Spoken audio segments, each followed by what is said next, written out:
Gentlemen, ladies, all the press, gearheads and skeptics alike, welcome to my channel. By the way, I am Dr. Cool. Today we take you on a journey through one of the most disruptive innovations in the automotive industry. A breakthrough that could leave our energy-guzzling, emission-spewing monsters in the dust. Meet Mr. Gregory Vezina, a brilliant Canadian inventor quietly building what might be the very salvation of the internal combustion engine. Before we dive into this intriguing and mind-blowing, groundbreaking invention, gentlemen and ladies, my new hobby is going out there into giving voice to the unheard, letting people discover new technologies, product unknown, and show you how it works, or old invention forgotten, regardless of race, gender, or ethnicity, that is a potential game changer. I have received loads of emails of people, industries and cooperation reaching out to me, wants to get discovered, saying, "Hey Dr. Cool, this is whom we are, this is what we do, can you be of assistance to review our products and introduce us to your audience?" And 9 out of 10, most often times, I go yes.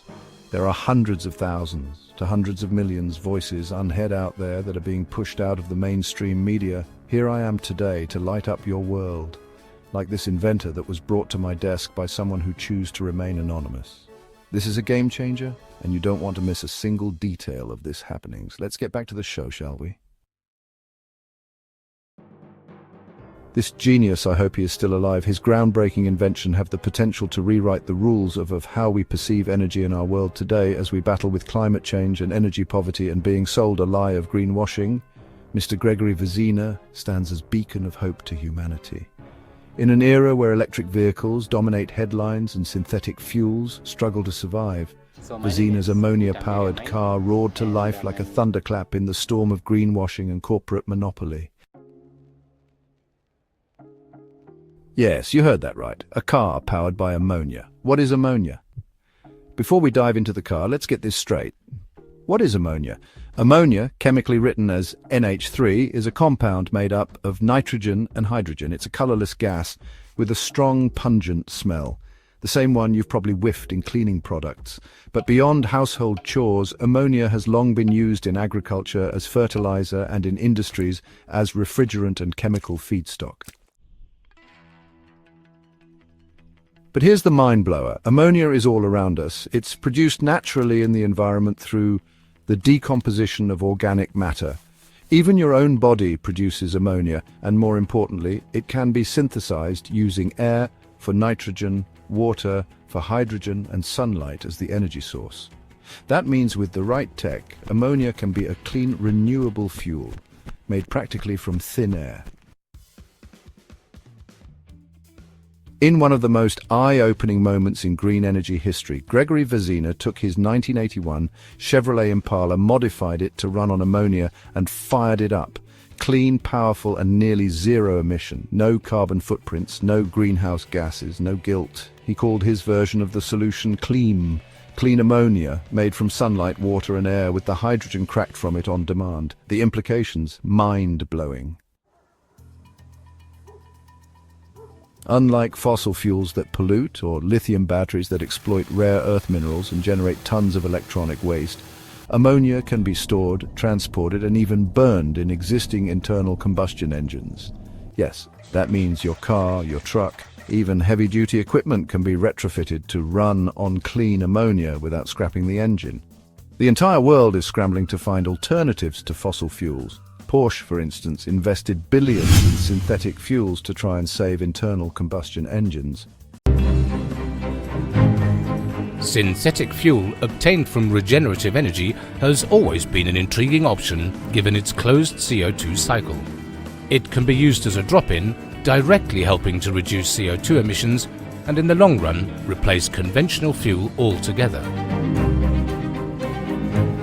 Production is carried out via the well-known process of electrolysis, through which water and renewable energy are used to produce hydrogen. Using the greenhouse gas CO2 as the raw material, the hydrogen will finally be further processed into a liquid fuel. The CO2 cycle is closed. This is reason enough for Mahler to further investigate this fuel. The perfect partner is quickly found in Porsche.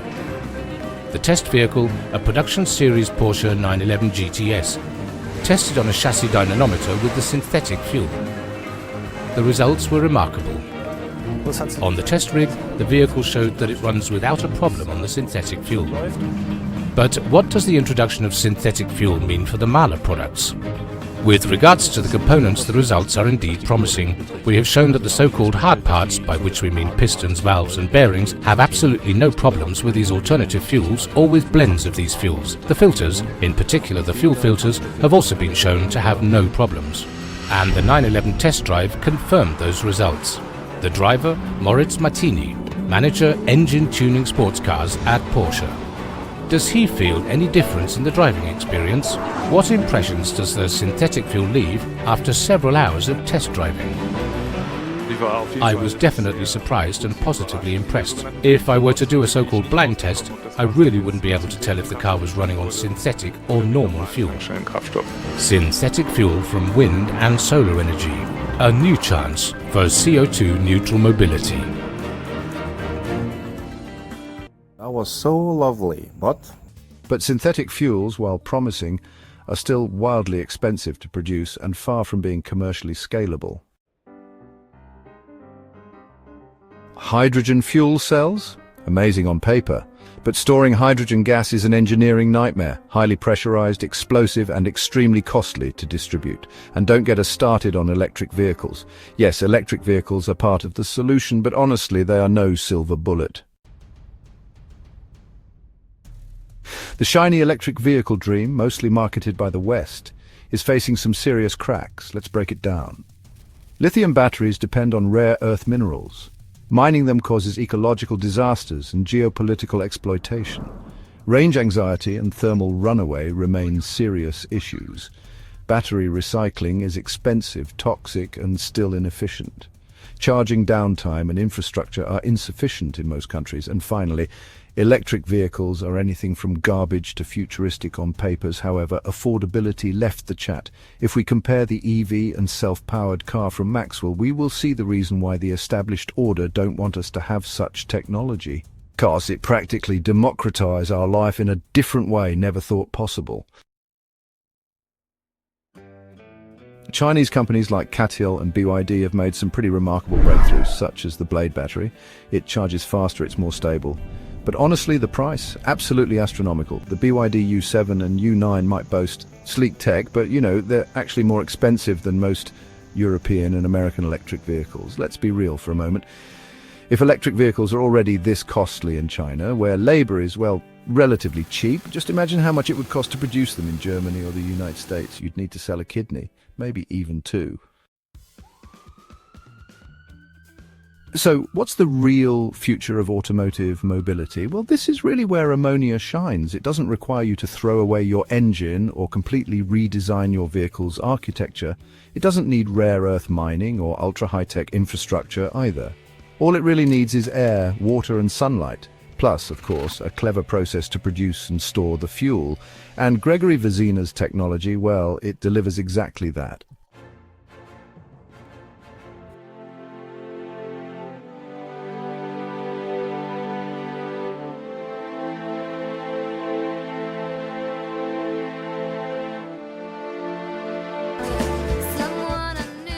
In the late 70s, I was sitting in a garage and I read an article about a University of Tennessee professor that converted a 4-cylinder Metro and they ran it on ammonia.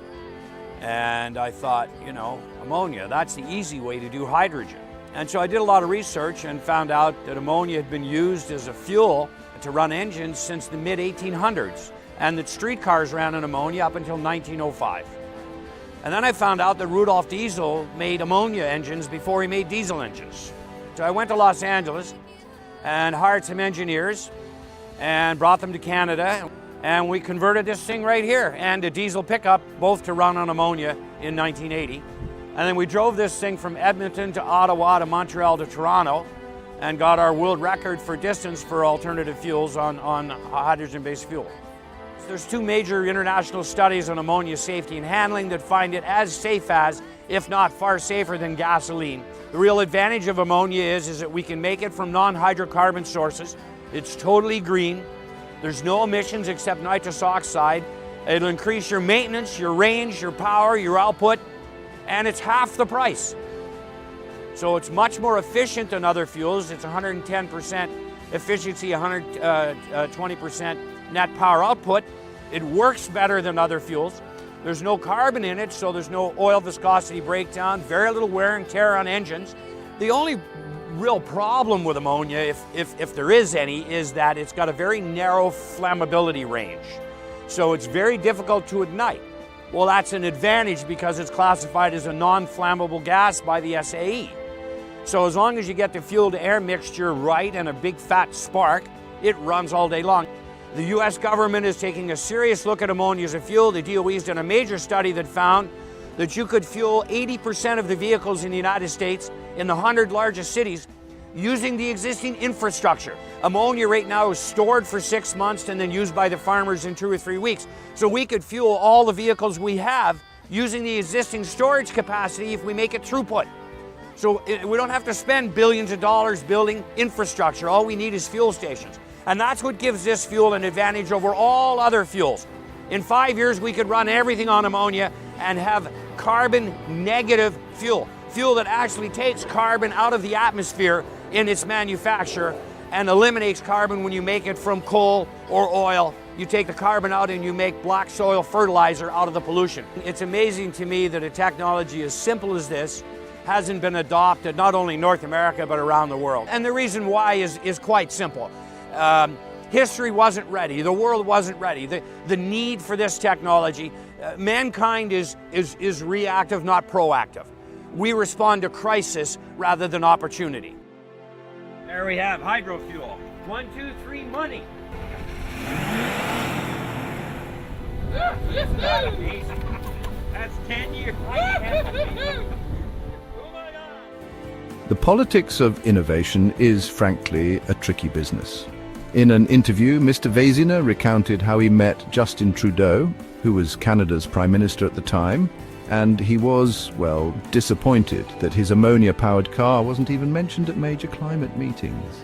Just think about that for a second. A proven working, zero-emission car running on a renewable fuel, and it's completely ignored.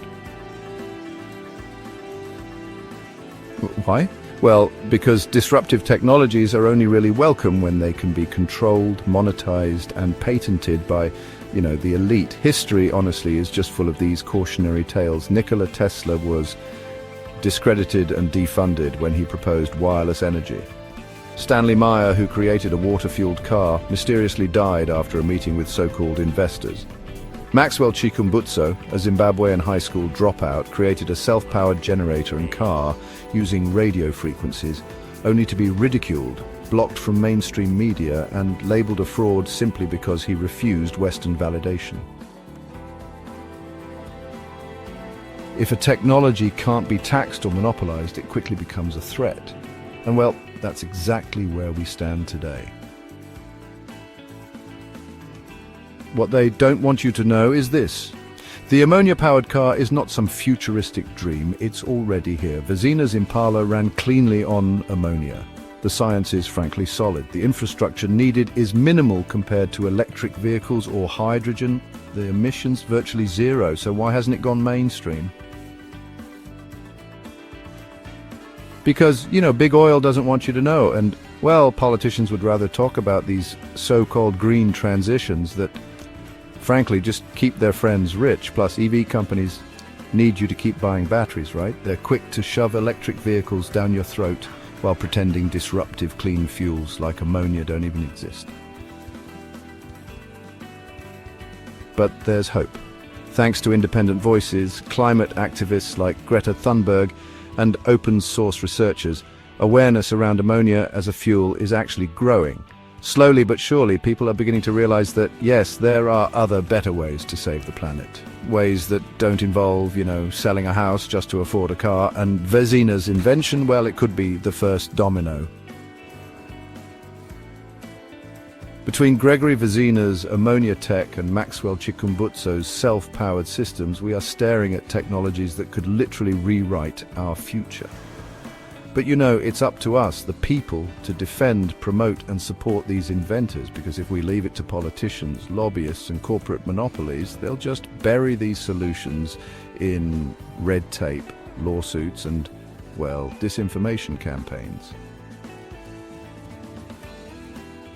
An ammonia-powered car that emits no carbon, uses existing engine platforms and can be produced using natural elements. That's not just the future. Honestly, that's the revolution.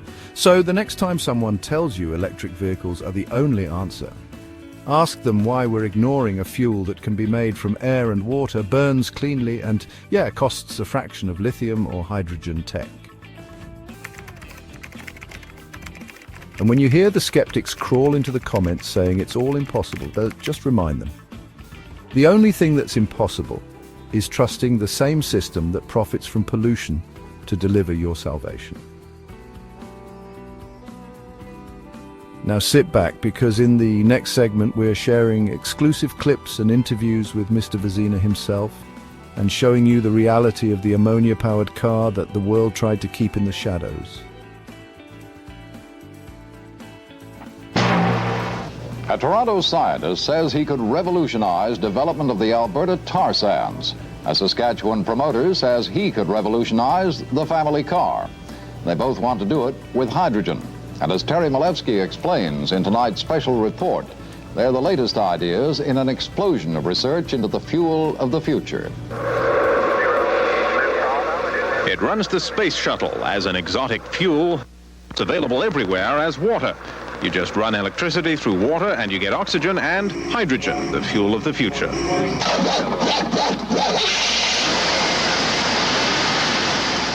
As cheap gasoline runs out, clean, abundant hydrogen is supposed to take over and run everything. Within 5 years, assuming the government attitude towards the technology was proper, it would be available to the consumers. How much does it cost you to run this car?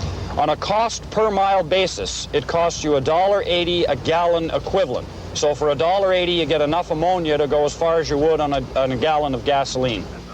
With gas at $2 a gallon, Greg Vezina thinks he's got a winner. His car runs not on pure hydrogen, but on ammonia, which is hydrogen mixed with a little nitrogen. And that turns the gas into a liquid fuel that he can carry around. The exhaust is clean, it's just water vapor, so why don't we all drive hydrogen cars? Well, the good news is we do drive hydrogen cars. The bad news is that in fossil fuels, that hydrogen comes all mixed up with carbon, which makes gasoline, which is dirty and expensive. But the real problem is that there are no hydrogen gas stations. There is no mass production of hydrogen. The savings are just not good enough to justify a whole vast new national network of hydrogen stations. In private automobiles, hydrogen fuel cars are at least 20 years away and probably 30.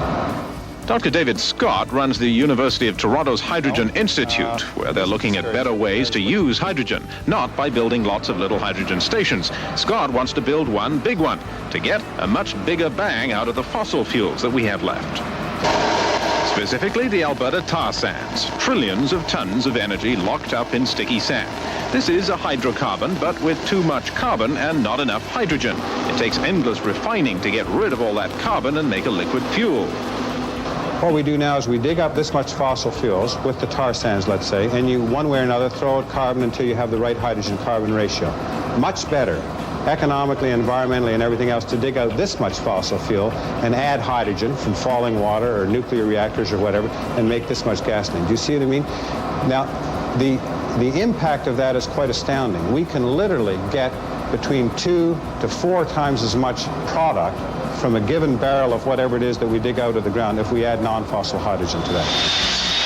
Scott's idea is to make the hydrogen by splitting water with electricity in giant electrolyzers like these, which could run on surplus or off-peak electricity from a nuclear plant. The slumping nuclear industry, of course, loves the idea. And so do the people who make the electrolyzers at this Toronto company, which is already a world leader in its field. We're doing business in 86 countries at the present time. Sandy Stewart of Electrolyzer Limited exports his units all over the world. He's convinced that hydrogen would be better used upgrading the tar sands than trying to run cars. As general transportation, it certainly won't occur until the other resources have diminished. But I think we can see indirect uses of hydrogen in the making of the fuels, the conventional source of fuels that fit into the system as it is today. For the politicians, though, all this futuristic hydrogen talk has been merely interesting. Marc Lalonde has driven around in Greg Vezina's car and said he liked it, but that was a year ago when Lalonde was in charge of energy, not finance. Today, there is still no federal support for the car or the tar sand scheme. For the politicians, the hydrogen future all seems very far away. But it's getting closer. There's going to be a big meeting in Edmonton next March to take a serious look at this hydrogen plan for the tar sands. The theory is that if you can get the troubled nuclear industry together with the troubled tar sands industry and all the hydrogen buffs, and then they start making oil and a lot of jobs, that could get the politicians' attention. I am certain that you have seen with your eyes and heard with your ears. Let me know what you think about this phenomenal game changer. Now, if you will excuse me, gentlemen and ladies, I have a flight to catch and ammonia-powered car to drive. See you in the comment section.